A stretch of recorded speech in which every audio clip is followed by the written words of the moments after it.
welcome to TelecomTV. My name is Martin Warwick. We're here at the automotiveIT International Congress in a place called the Crystal, very peace and love man, here on London's Docklands. And I'm talking with Ian Plummer, who's Head of Sales Operations at Volkswagen UK. Ian, welcome. Thanks very much for talking to us. Beautiful day out there. Boris's folly is running back and forth behind us. Let's talk about technology that does work properly, shall we?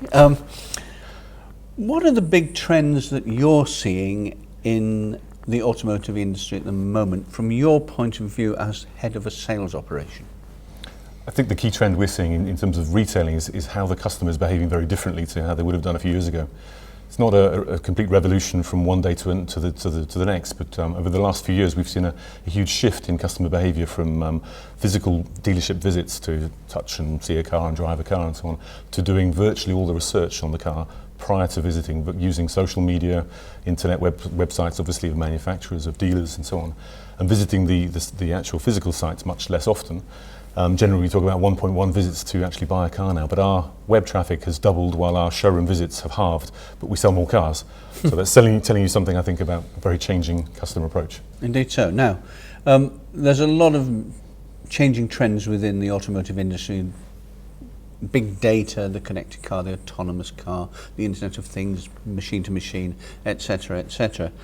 How is your company innovating to take advantage of these trends and to meet the demands of the drivers tomorrow, again, specifically from your side, which is the sales side of the operation?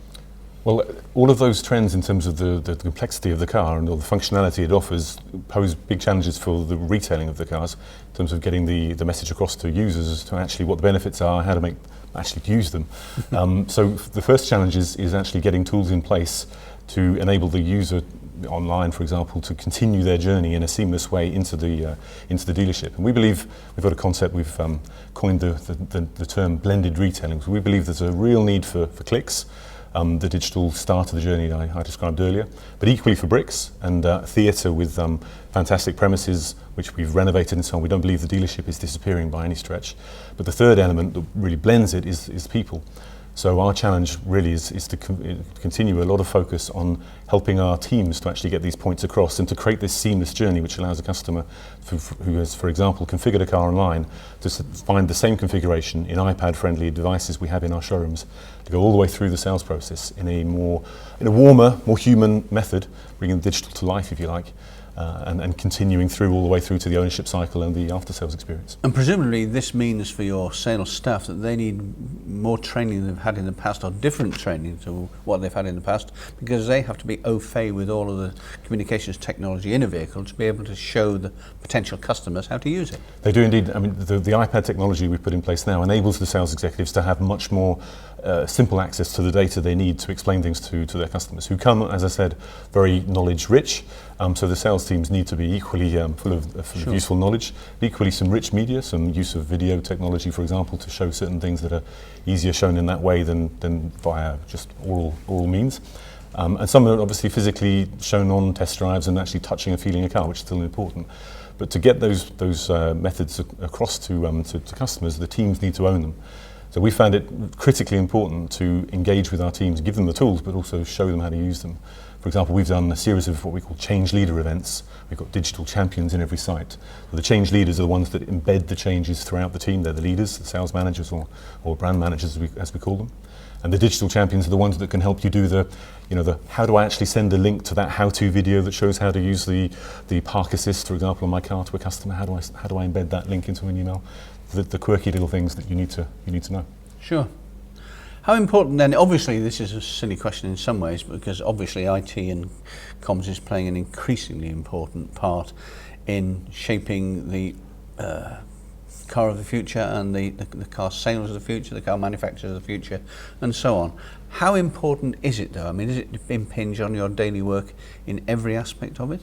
Absolutely. We don't envisage any key project these days without a very strong component of systems and IT integration and so on. So our challenge is always to link our new ideas to legacy systems, which is never particularly easy, but it is absolutely critical that we do that. So our key challenge right now is to make sure that all the new ideas we're coming up with and the digital sort of tools that I've described, to enable them to be seamless for the user, the dealer user, selling the car, and also particularly for the customer, you need that integration back to the other systems. So therefore the role of IT is absolutely critical in everything we do, to be frank. What about the retail network itself? I've been told, well, researching for this, that you're involved in digital reselling, obviously, and the challenge of communicating new technology to the customers, which we've covered. Let's take a couple of concrete examples, and let's talk about the new Polo and the new Passat. Very popular models. People obviously love buying them. They love the cars. What is the difference between the Polo of yesterday and the Passat of yesterday and the ones of today and tomorrow? Well, you've named two good examples there. The Polo is just coming out now in this country with a facelifted version. Passat is early next year, but you could start with the Golf even, which we launched last year, the beginning of last year. And the Polo is built on the same sort of technology as is Passat, modular platforms that enable this sort of build of clever technology. The kind of thing that you've got in those cars that the customers really get a lot of benefit from is infotainment functionality, but equally a lot of safety features, a lot of driving assist features and so on. So those kind of technologies are really critically in need of good explanation from the sales executive.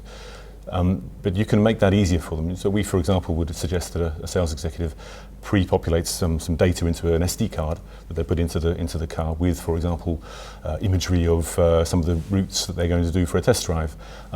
Equally with some of the music and maybe video they're going to show within the car. That enables the test drive, because this point of digital and physical is still very, very important. You need the digital to be well explained, but you've got to link it into tangible physical experiences. And then equally, when you're driving the car and you want to show somebody emergency stop, it's quite useful to perhaps show them that on a video first, so that when you actually do it with them, they know what to expect. It's the combination, therefore, of digital and real that's really quite critical. A final question to you, Ian, if I may.